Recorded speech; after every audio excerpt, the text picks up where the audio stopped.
کچھ ہم سے کہا ہوتا، کچھ ہم سے سنا ہوتا، یہ ان کا بیان ہے، کوئی داستان نہیں۔ ناظرین و سامعین، السلام علیکم ورحمۃ اللہ۔ آج ہم ایک ایسے واقعہ کا انکشاف کرنے والے ہیں جس کو سننے کے بعد آپ کو تعجب ہوگا، جس کو آپ نے بارہا سنا ہوگا۔ اکثر و بیشتر آپ نے تقریروں کے ذرائع سے، اسٹیجوں سے، مقررین کی زبانی، خطیبوں کی زبانی، خطیبوں کے بیان میں اکثر سنا ہوگا، لیکن اس واقعہ کی کچھ اصل ہے یا نہیں؟ اس واقعہ کی سچائی کیا ہے؟ اس واقعہ کی شروعات کہاں سے کی گئی؟ اس کی جڑیں کہاں پائی جاتی ہیں؟ آپ آخر تک ضرور سنیں۔ واقعہ یہ ہے، آپ نے سنا ہوگا نا، غوث اعظم کا دھوبی۔ جب اس کا انتقال ہوا، مولانا فضل الرحمان کہتے ہیں کہ میں نے سنا کہ غوث اعظم کے جب دھوبی کا انتقال ہوا، اس کو نلایا دلایا، کفن دیا گیا اور اس کو دفنا دیا گیا۔ تو مشیت الہی یہ ہے کہ فرشتے آتے ہیں، منکر نکیر آتے ہیں، قبر میں سوال کرتے ہیں، من ربوں کا، ما دینوں کا۔ تو اس دھوبی سے بھی وہی سوال کیا گیا۔ فرشتے آئے، دھوبی کو اٹھایا اور کہا من ربوں کا۔ تو جواب کیا دینا چاہیے تھا؟ فرشتے کہہ رہے تیرا رب کون ہے؟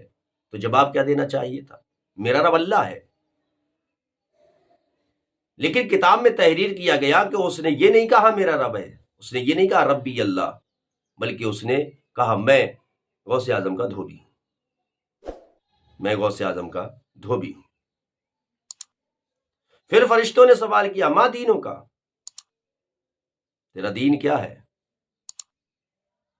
تو جواب یہ دینا چاہیے تھا میرا دین اسلام ہے، دین اسلام۔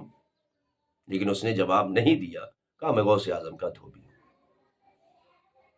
جو سوالات تھے وہ سوالات کیے، ہر سوال کے جواب میں اس نے یہی کہا کہ میں غوث اعظم کا دھوبی ہوں، یہاں تک کہ آواز آئی کہ ہم نے اس کی مغفرت فرما دی، اس لیے کہ اس نے غوث اعظم کے لباس کا میل دور کیا، اور ہم نے عبد القادر کے وسیلہ سے اس کے گناہوں کے میل کو دور کر دیا ہے۔ اب اس واقعہ کی سچائی کیا ہے؟ اس کو کس نے لکھا؟ اس کو لکھنے والے کوئی عالم، کوئی سنی عالم نہیں ہے، کوئی اہل سنت والجماعت کا عالم نہیں ہے۔ اس واقعہ کو پھیلانے والا، اس کی اشاعت کرنے والا، اس کو بیان کرنے والا، تحریر کرنے والا کوئی اہل سنت والجماعت کا عالم نہیں ہے، بلکہ آپ حوالہ ملاحظہ کیجیے، آپ اپنی اسکرین پر دیکھیے گا کیا لکھا ہوا ہے۔ مولانا فضل الرحمان نے سے سنا۔ یہ واقعہ اصل میں بہاوی اور دیوبندیوں کے بڑے عالم دین، بڑے مجدد، بڑے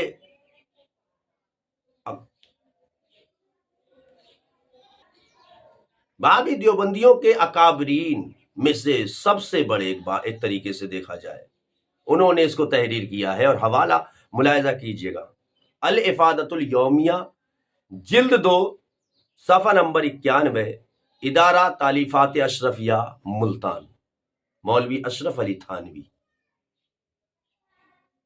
اس دجال نے اس واقعہ کو تحریر کیا اور لکھا ہے کہ دھوبی کا مقصد یہ تھا کہنے کا کہ جو رب غوث اعظم کا ہے وہی رب میرا ہے، جو دین ان کا ہے وہی دین میرا ہے، اور اشرف علی تھانوی نے ہنس کر کے کتاب کو بند کر دیا۔ قصوروار کون ہے؟ اس کی جڑ کہاں ہے؟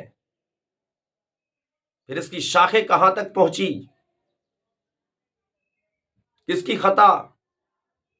پروپیگنڈا واقعہ کا بنانے والا اور بے اصل واقعہ کو گڑنے والا، جس کی کوئی سچائی نہیں ہے، اس واقعہ کو لوگوں میں بیان کرنے والا، تحریر کرنے والا کون ہے؟ اشرف علی تھانوی۔ اور بدنام کس کو کیا جاتا ہے؟ اہل سنت والجماعت کے علماء کو، اہل سنت والجماعت کے اکابرین کو بدنام کرنے کے لیے یہ دجالی فتنہ اپنی کتاب میں اشرف علی تھانوی نے تحریر فرمایا، ہم نے آپ کے سامنے حوالہ بھی رکھ دیا۔ اسی لیے میں اکثر آپ لوگوں کو بیدار کرنے کے لیے، ہوشیار کرنے کے لیے بار بار کہہ رہا ہوں کہ یہ وہابی، یہ دیوبندی اور جتنے بھی ایسے فتنے ہیں، ان کی اصل ہی ٹھیک نہیں۔ یہ نبی پاک صلی اللہ علیہ وسلم کے بہت بڑے دشمن ہیں۔ یہ تمہارا کبھی بھلا نہیں سوچ سکتے،